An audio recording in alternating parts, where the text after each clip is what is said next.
Cette vidéo c'est vraiment pour qu'on puisse comprendre le sacrifice qu'une femme fait en donnant la vie et qu'on puisse vraiment honorer les femmes, qu'on puisse vraiment respecter les femmes, parce qu'il y a trop de femmes qui sont déshonorées, qui sont rabaissées, qui sont tout le temps trompées par leur mari, battues pendant leur grossesse, rejetées. Lorsqu'elles accouchent, tes seins sont tombés, ton ventre est comme si tu as trop de vergetures, que ce soit des vergetures, des seins tombés ou tout ça, c'est le sacrifice qu'on a dû payer pour pouvoir vous donner des enfants.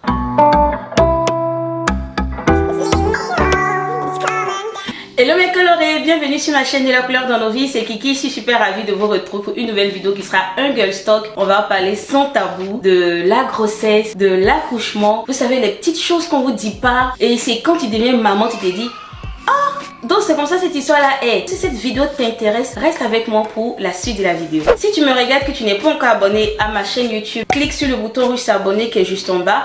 Tu actives la cloche de notification, comme ça tu es tenu informé dès que je mets une nouvelle vidéo en ligne. Tu peux également me suivre sur Instagram si tu as besoin de conseils pour tes cheveux. Tu me retrouves en inbox sur Instagram, on va parler, puis je verrai comment est-ce que je peux t'aider à mon niveau. Il n'y a pas si longtemps sur mon compte Instagram, je vous avais demandé qu'est-ce que vous aimeriez savoir sur la grossesse, sur l'accouchement, et à celles qui sont déjà mamans, qu'est-ce qu'elles auraient aimé connaître avant d'être confrontées au fait à l'accouchement et à la grossesse. Et du coup j'avais reçu énormément de messages, donc des questions de votre part. La première question, c'est une question sur le baby blues et l'éducation à l'allaitement. Le baby blues, c'est normalement les heures ou alors les jours qui vont suivre l'accouchement. Je me rappelle que lorsque j'ai accouché de Naomi, il y a la sage-femme qui est rentrée tout attentionnée le lendemain de mon accouchement qui m'a dit madame, je veux vous prévenir que aujourd'hui vous risquerez d'être triste, d'avoir envie de pleurer. Comprenez que c'est normal. Vous pouvez pleurer. Si vous voulez qu'on prenne votre bébé, pas de problème. On peut le prendre. On peut même le garder toute la nuit. Comme ça, vous pourrez vous reposer. Et du coup, j'ai regardé genre...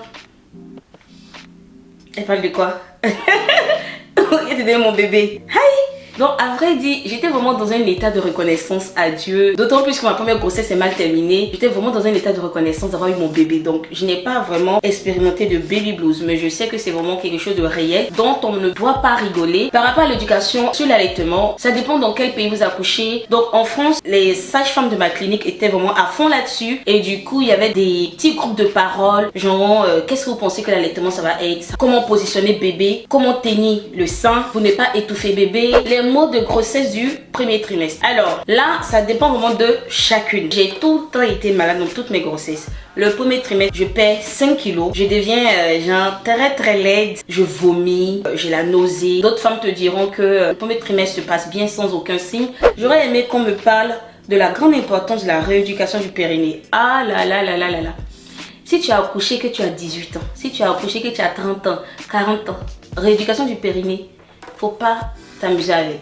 Je ne sais pas comment ça se passe à Abidjan parce qu'une fois de plus, je n'ai pas accouché en Côte d'Ivoire. Mais ici, la sage-femme m'a vraiment sensibilisée là-dessus en me disant que c'est pour protéger tes organes, c'est pour empêcher des fuites urinaires plus tard. Le périnée, c'est un muscle, mais de l'extérieur, on va dire, c'est l'espace qu'il y a entre le vagin et le rectum. Donc, c'est vraiment ça qui soutient nos organes. Donc, la douleur de la montée de lait. La montée de lait, je la vis tout le temps mal. Donc, t'es là, tes seins sont calmes et tout d'un coup, tu commences à avoir de gros melons là. Tu vois les veines sur tes seins. Genre, tu te retrouves, tu peux même pas te coucher sur tes seins. Oh là là là là là. Donc, moi, pour ma part, la montée de lait a été très douloureuse. J'aurais aimé savoir que tout n'est pas rose. Effectivement, ce n'est pas tout le temps rose. C'est la raison pour laquelle lorsqu'on est enceinte, on nous préconise de beaucoup nous reposer. Pour peu que tu aies un bébé qui fasse pas ses nuits, un bébé qui pleure et tout. La constipation. La constipation, ça va un peu avec les hémorroïdes aussi. Mais ce sont des choses qui touchent énormément des femmes après l'accouchement. Je me rappelle que ma sage m'a dit, faut pas avoir peur d'aller à la selle. La dépression postpartum, c'est ce qu'ils appellent également le burn-out maternel. La dépression postpartum touche énormément de femmes. Que tu sois noire, que tu sois blanche, que tu sois, je sais pas, violette. Ça touche en fait tous les aspects. Ça peut être une dépression qui est liée à ton physique. Tu as accouché et tu ne te reconnais plus. Tu n'aimes pas ce que ton reflet te renvoie. Ça peut être également le fait que tu as un enfant qui ne te laisse pas du tout te reposer. Un enfant qui pleure tout le temps. Moi, c'est ce que j'ai eu avec Noah. Et du coup, c'est vrai qu'il y a des moments où je me retrouvais à pleurer. J'ai même fait une vidéo sur le burn-out maternel. N'hésitez pas à regarder ma vidéo là-dessus. J'ai vraiment partagé mon expérience. J'aurais aimé qu'on me dise que le premier trimestre était aussi long. Ou je ne sais pas si c'est l'effet du confinement. Lol. Le premier trimestre est long dans le sens où tu n'as pas cette assurance de bébé qui bouge. On est confronté à énormément de signes de grossesse. Comment gérer les douleurs sans péridurale? Franchement, je suis très mal placée parce que je n'ai jamais accouché sans péridurale. Donner la tétée fait-il mal? Pour ma part, je trouve que ça fait mal dans les débuts. Et même après, ça peut être agréable comme désagréable. D'autant plus qu'il y a des femmes qui auront des petites, j'ai oublié le terme là, qui auront des petites plaies au niveau des tétons. Alors, j'aimerais savoir, la péridurale fait mal à quel point? La péridurale, c'est à qui tu demandes. Moi, dès que l'anesthésiste rentre, dès qu'il me dit bonjour là, je commence à pleurer. Pleurer même mes ancêtres que j'ai jamais connus là. Je pleure jusqu'à... Heureusement, je suis en France. Les sages-femmes, elles sont vraiment gentilles. Pas que moi. Je pense que les gens des femmes, si j'étais à Abidjan, peut-être on allait me gifler fatiguée. Au fait, j'ai très mal vécu la péridurale. Je sais pas si mon dos a quelque chose, mais le mec il me dit mais ça fait pas mal madame. Mais moi la douleur que je ressens là c'est plus que tétanisant en fait. Les contractions font-elles mal et à quel point? Certaines femmes vont te dire ah j'ai pas eu mal. Leur jugement de la douleur n'est pas le même qu'une autre au fait. Les contractions franchement pour ma part je trouve ça fait très mal. Surtout dépendant du type de contraction. J'ai fait des recherches sur internet et tout. Les douleurs les plus insoutenables sur 10 douleurs, la contraction venait en position 3 au fait. Il y a des contractions qui peuvent te prendre au niveau du ventre. Donc ça c'est un peu gérable. C'est un peu comme si tu avais des règles douloureuses. Après tu as des contractions qui te prennent au bas du dos. Aïe. Ça fait tellement mal. Et le pire c'est que c'est 60 secondes de douleur. Donc ça passe. Mais tu as eu tellement mal que tu as l'impression que les 60 secondes c'était 60 jours. Il y a les contractions qui te prennent dans les fesses. Tu as l'impression que tu es allé à la selle au fait. C'est une contraction qui te serre vraiment au niveau du rectum et c'est vraiment intenable. Là en général quand tu dis ça à la sage-femme elle se dit ah bébé il est en train de descendre. Est-ce qu'on est obligé de faire le bain d'eau chaude après l'accouchement? En France, on te dira lorsque tu as mal de soit utiliser un pain de glace.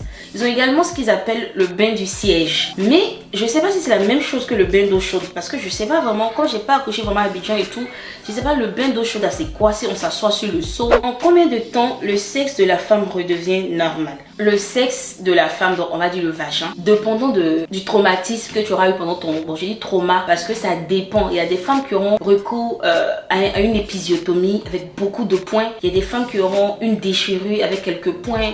Il y a des femmes qui n'auront presque pas de points. Donc ça dépend vraiment de quel type d'accouchement tu vas avoir au fait. On va dire que le vagin de la femme, dépendant de comment est-ce que ça a été fait, il peut se remettre après 6 semaines ou 8 semaines. Alors, pourquoi le noir de mon téton grossit autant ou augmente? Donc, c'est vrai que sur la peau noire, le téton, il est noir, mais pour les blanches, c'est marron et ça grossit également. C'est la grossesse qui fait ça. On m'a dit que tu as des règles pendant 1 mois. Lorsque tu accouches, les jours qui suivent l'accouchement, tu auras vraiment des pets de sang, des caillots. Une fois que tu rentres à la maison, tu continues d'avoir des saignements. Mais au fait, plus les jours avancent, moins tu es censé en perdre. Qu'est-ce qui se passe concrètement après l'accouchement? Lorsque tu fais sortir ton bébé, les sages-femmes sont tellement sympas. Elles te diront pas forcément que Monsieur Caca a fait sa sortie également. Donc ce que je fais, c'est que je demande un suppôt. Dès qu'on me dit madame on va vous garder. Donc je vous conseille vraiment de le faire. Parce que dans tous les cas, lorsque vous êtes très mal, vous ne mangez pas. Donc comme tu ne manges pas, si tu as vidé le rectum, il n'y a pas de raison que qu'il y ait quelque chose qui redescende encore. Lorsque tu fais sortir bébé, le placenta peut le suivre. Si le placenta ne le suit pas, on va te dire de pousser pour faire sortir le placenta. Et si on n'arrive pas à le décoller, ça peut même se terminer au bloc opératoire. Il y a ce qu'on appelle les tranchées, les contractions, mais qui sont indésirables quoi. Parce que tu te dis, mais mon bébé est déjà dans mes bras, pourquoi est-ce que j'ai encore ces contractions? Et on te dit, c'est normal, l'utérus reprend sa place. Premier pipi après accouchement, ça fait mal. Surtout quand tu as des points. Et donc tu peux bien comprendre que premier caca, il va te faire mal également. Donc après l'accouchement, si tu as eu des points de suture, il y a des choses que tu ne pourras pas forcément bien faire. Comme... Ça fait très mal quand tu viens d'accoucher. Quand tu veux t'asseoir, tu t'assois avec style. Relation maritale. Quand tu viens d'accoucher, monsieur, il faut qu'il soit gentil, il faut qu'il soit sympa, qu'il attende un peu au fait. Donc tu es censé attendre, je pense, de 4 à 8 semaines le sexe pendant la grossesse. Ça dépend des femmes. Il y a des femmes qui seront à fond, elles n'auront pas de nausée ni rien, donc elles auront vraiment envie de monsieur. Et il y a des femmes qui, comment te dire, on n'a pas envie au fait. On est nauséeuse. L'épisiotomie cicatrise au bout de combien de temps? Alors, c'est important de savoir déjà que l'épisiotomie n'est pas systématique. En tout cas, en France, c'est pas systématique maintenant. Ils vont préférer te laisser avoir une déchirure qu'ils vont coudre après que de te faire un trait net au fait, donc de couper carrément le périnée. Pour ma part, je sais qu'au bout de 3 semaines déjà, la sage-femme me disait ah mais c'est bon, vous avez cicatrisé. Voilà, j'ai fait le tour de vos questions. Si tu me regardes, que t'es maman, que tu as expérimenté différemment ton accouchement, n'hésite pas à me mettre en commentaire, ça reste un enrichissement. Si tu me regardes, que tu es le mari d'une femme, j'espère que à partir de cette vidéo tu vas comprendre à quel point ta femme met sa vie en jeu, à quel point c'est vraiment son corps qui paye le lourd tribut, donc il faut la respecter. Cette vidéo c'est vraiment pour qu'on puisse comprendre le sacrifice qu'une femme fait en donnant la vie et qu'on puisse vraiment honorer les femmes, qu'on puisse vraiment respecter les femmes. Donc voilà mes colorés, j'espère que cette vidéo vous aura plu. Si tu n'es pas encore abonné à ma chaîne YouTube, abonne-toi, tu cliques sur le bouton rouge s'abonner qui est juste en bas, tu actives la cloche de notification.